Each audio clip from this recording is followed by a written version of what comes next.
कल रविवार की रात को रायपुर में टोटल लॉकडाउन था, लेकिन आईपीएल पर सट्टा धुआंधार खेला गया।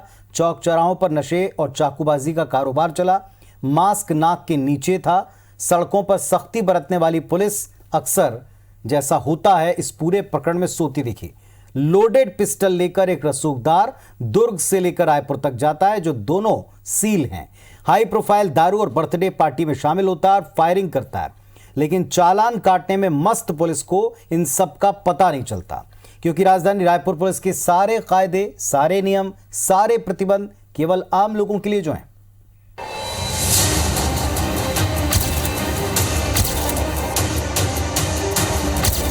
राजधानी रायपुर पुलिस के सारे कायदे, सारे नियम, सारे प्रतिबंध सिर्फ आम और गरीब लोगों के लिए हैं। जैसे ही रसूखदारों की बात आती है, खाकी का ख्याल, चेहरा और मिजाज सब कुछ बदल जाता है।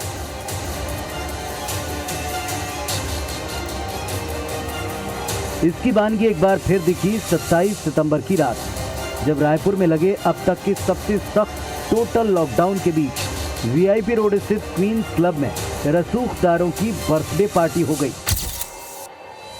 पुलिस आंखों पर पट्टी और हाथों में मेहंदी लगाए बैठी रही। ना तो उसे चेकिंग पॉइंट पर कोई मिला, न जिले की सील सीमा पर कोई गाड़ी नजर आई।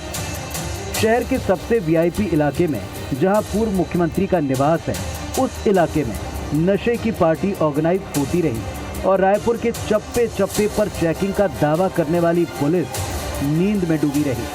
पुलिस की नींद गोली की आवाज से टूटी, जो उस बर्थडे पार्टी में जमकर दारू बहने के बाद चलाई गई।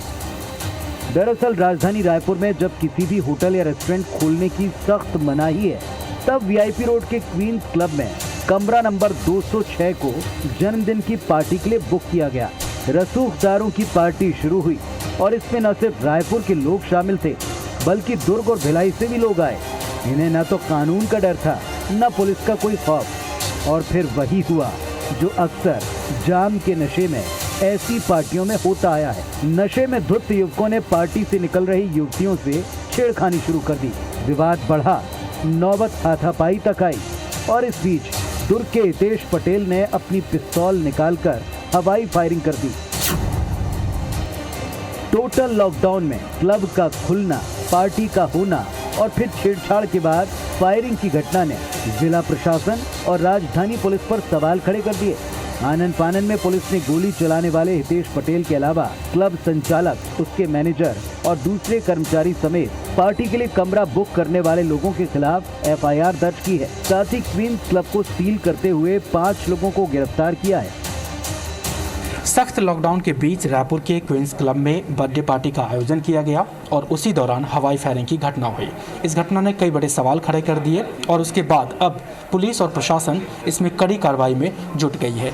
हम अभी मौजूद हैं क्वींस क्लब के दफ्तर में और यहाँ पे आप देख रहे हैं जिला प्रशासन की टीम के साथ साथ पुलिस भी है और इस क्लब को सील करने की प्रक्रिया जारी है। जो जिला प्रशासन से अधिकारी हैं, तहसीलदार हैं, वो उनसे बात करेंगे। सर, प्रावधान क्या है और किस तरह की कार्रवाई इसमें की जा रही है? देखिए, इस समय कोविड वायरस के प्रसार और रोकथाम के लिए कलेक्टर एवं जिला दंडाधिकारी का आदेश, जो कि लॉकडाउन के संबंध में था, 19/9/2020 को जारी हुआ था। इस समय व्यावसायिक गतिविधियों के संचालन पर प्रतिबंध है जिला रायपुर अंतर्गत। तो क्वींस क्लब ऑफ इंडिया के इस प्रतिष्ठान में इस आदेश का उल्लंघन किया गया है, इसलिए प्रशासन की ओर से सील बंद किए जाने की कार्रवाई की जा रही है। जिला प्रशासन की टीम के अलावा पुलिस प्रशासन की टीम भी यहाँ पे मौजूद है और इसमें कार्रवाई की जा रही है। जिस इलाके के थाने इंचार्ज आर के साहू जी हमारे साथ हैं, इसमें अब तक की कार्रवाई, अगर एफआईआर के ज़रिए की बात करें या हिरासत में लेने की बात करें तो क्या कहती है? जिस व्यक्ति ने गोली चलाई थी, इसके विरुद्ध हत्या का प्रयास का मामला दर्ज किया गया है, उसको गिरफ्तारी की गई है। इसके अलावा लॉकडाउन उल्लंघन के मामले में होटल संचालकों के विरुद्ध कार्रवाई की गई है और उसमें कुल मिलाकर अभी तक 5 लोगों की गिरफ्तारी हुई है। जो बर्थडे पार्टी की सूचना आई थी, उसमें जो लोग रूम बुक कराए थे और जो भी लोग उसमें शामिल हुए थे, सभी के विरुद्ध एफआईआर दर्ज किया गया है और उसके विरुद्ध आगे विवेचना के दौरान कार्रवाई की जाएगी। इस मामले में आफ्ताब की रिपोर्ट पर पहली एफआईआर हितेश पटेल के खिलाफ हुई। हवाई फायरिंग करने के लिए उसके खिलाफ 307 यानी हत्या के प्रयास का मामला दर्ज किया गया। दूसरी एफआईआर शासन की ओर से लॉकडाउन नियमों को तार-तार करने वालों के खिलाफ की गई। इसमें क्वींस क्लब के संचालक, मैनेजर और पार्टी के लिए कमरा बुक करने वालों को आरोपी बनाया गया। इसके अलावा इस पार्टी में शामिल होने के लिए अभिजीत कौर निरंकारी, ट्विंकल सिंह, राजवीर सिंह और अन्य पर भी धारा 188, 269 और 270 के तहत एफआईआर दर्ज की गई। पुलिस ने अब तक सूरज शर्मा, करण सोनवानी, संस्कार पाचे और हितेश पटेल समेत 5 आरोपियों को गिरफ्तार कर लिया है।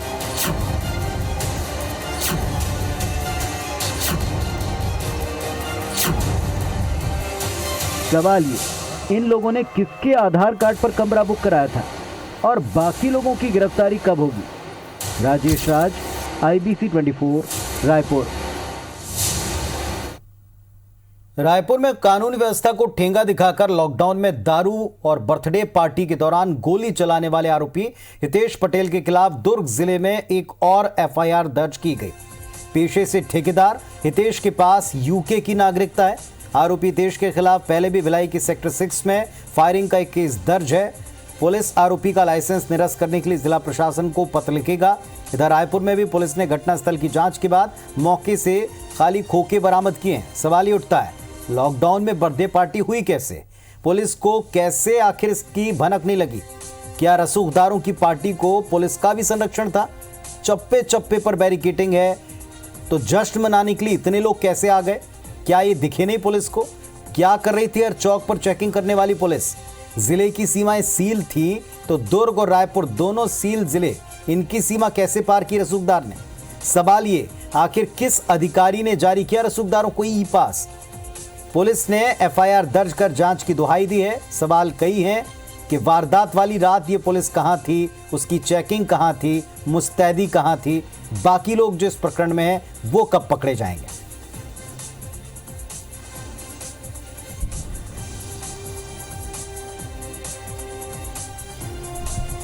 तो लॉकडाउन की सख्ती में पुलिस को अक्सर आपने वाहनों की चेकिंग करते, रोककर पूछते पकड़ा होगा। हर बार पुलिस के ऐसा करने पर लगता है कि पुलिस मुस्तैद है, हम सुरक्षित हैं, लेकिन सूखे नशे का कारोबार, सट्टा खेलने का पूरा कारोबार, नशे के तमाम साधनों की उपलब्धता इस लॉकडाउन में उपलब्ध रही। ये बात पता चलने के बाद कई सवाल हैं। हमारे सहयोगी तहसीन जैदी जुड़ गए। तहसीन, जो आरोपी बताया गया उसके पास यूके की नागरिकता है, लेकिन पहले भी उस पर एक प्रकरण था, पहले उसका लाइसेंस क्यों निरस्त नहीं किया गया? अब किस बात का इंतजार किया जा रहा है बाकी लोगों को पकड़ने में, बताएं। देखिए, जिस तरीके से ये लॉकडाउन जो रहा है, ये सिर्फ जो गरीब लोग हैं, जो कमज़ोर लोग हैं, उन्हीं के लिए रहा है। रसूखदार जो लोग हैं, जो कुछ रुतबा रखते हैं, उनके लिए नहीं रहा है। इसकी बानगी जो है बीती रात देखने को मिली है कि जब एक क्वींस क्लब है जो VIP रोड इलाके में काफ़ी पॉश इलाका है, काफ़ी हाईली सिक्योरिटी इलाका है, जहाँ पे पूर्व CM रहते हैं, जहाँ पे NIA जैसी एजेंसी का वहाँ पे ऑफिस है, जहाँ पे कई एक्स मिनिस्टर रहते हैं, जहाँ पे ये नियम है कि जहाँ पे जो वहाँ की जो पेट्रोलिंग है संबंधित थाने की, वहाँ गश्त करे। उसके बावजूद कल इतने लोग इकट्ठा हो जाते हैं इस क्लब में, और वहाँ की पुलिस को तब जानकारी होती है जब गोली चलती है। उससे पहले जानकारी नहीं, लेकिन ये बात थोड़ी सी हास्यास्पद लगती है। लेकिन अगर बात करें राजधानी के थोड़ा सा अलग और जाते हैं, तो राजधानी से राजनांदगांव की अगर बात करें तो इसी लॉकडाउन में 2 हत्याएं हो जाती हैं। वहाँ की कानून व्यवस्था आप समझ में आती है लोगों को। उसके बाद बड़ी बड़ी खेप जो है महासमुंद में नशे की पकड़ी जाती है। इन सब के पीछे एक सबसे बड़ी बात ये सामने आती है कि ये जो अभी तक जो नशे का कारोबार है वो राजधानी समेत पूरे प्रदेश में बड़े खूब फल फूल रहा है, और उसमें अभी तक पुलिस जो है, अभी तक किसी भी बड़े उसका जो मास्टरमाइंड है, जो इसके माफियाओं के जो बड़े लोग हैं, उन तक अभी तक नहीं पहुंच पाई है। पुलिस ने खेप पकड़ी बहुत है, लेकिन अब यहाँ पे बात करें इस नशे की वजह से जो वारदातें बढ़ी हैं, चाहे वो चाकूबाजी की हो, उस नशे के लिए पैसों की ज़रूरत हो, उसके लिए लूट की गई हो। तो अगर ये इसी लॉकडाउन 8 दिन के लॉकडाउन की अगर बात करें तो पिछले 30 से ज़्यादा बड़ी घटनाएं हुई हैं लूट की और चाकूबाजी की। वो पूरी उसके या तो उसमें नशा किया गया था या नशे के लिए वो लूट की गई। तो कुल मिला के ये कह सकते हैं कि नशा ही जो इस पूरे प्रदेश में पूरी तरह से फल फूल रहा है। अब यहाँ पे बात वापस करते हैं इस क्वींस क्लब के दौरान जो पार्टी कल हो रही थी, उसमें सबसे बड़ा सवाल ये पैदा होता है कि यहाँ पे ये लोग इकट्ठा हुए कैसे, क्योंकि दूसरे राज्य से दूसरे ज़िले से ये लोग दुर्ग से आए थे। इस बात का भी दावा किया गया था कि पूरी जो ज़िले हैं उनकी सीमाएं सील रहेंगी, ई पास की ज़रूरत पड़ेगी। तकरीबन राजधानी में ही तकरीबन 45 से ज़्यादा चेक पॉइंट लगाए गए थे, बारीकी से जो है वाहनों को चेक करने की बात की गई थी। लेकिन ये पूरी जो है ये बातें सारी बेमानी निकली, क्योंकि कल एक बड़ी घटना हो जाती है, उसके बाद लोग इकट्ठा होते हैं। यहाँ पे लोग दर्शकों को खास तौर से बताना ही लाजमी होगा कि कल जो लड़कियाँ थीं जो भिलाई से आई थी, वो आरोपी हितेश पटेल की गाड़ी में, जो CG07 के नंबर की जो गाड़ी थी जिसको पुलिस ने जब्त किया है, उसी में बैठ के आई थी। इस बात का खुलासा पुलिस को आज हुआ है। हालांकि ये लोग पूरी तरह से उसको घुमा रहे थे, पुलिस को भी गुमराह कर रहे थे कि ये लोग अलग आए थे, मैं अलग आया था। यहाँ पे एक बड़ा सवाल और उठता है, पुलिस से अगर थोड़ा सा हट के अगर बात करते हैं तो यहाँ पे जिस तरीके से अगर सरकार 365 दिन का शराब बेचने का, शराब पिलाने का आपको लाइसेंस देती है, और अगर 7 दिन कलेक्टर अगर आदेश देते हैं कि 7 दिन शराब दुकानें बंद रहेंगी, पिलाना बेचना सब बंद रहेगा, उस दौरान जो है आप ये उनका आदेशों का उल्लंघन करें, तो मतलब कुल मिला के कलेक्टर का आदेश भी इन रसूखदारों के लिए बिल्कुल बहुत बौना नजर आया कल। उसके बाद यहाँ पे जिस तरीके से अभी तक, यहाँ पे एक बात और बताना चाहूँगा कि अभी तक आबकारी विभाग ने, क्योंकि इतना बड़ा एक तरह से राजस्व की भी हानि हुई, अवहेलना हुई कलेक्टर के आदेश की, तो अभी तक आबकारी विभाग ने 34(2) की कार्रवाई अभी तक नहीं करी है।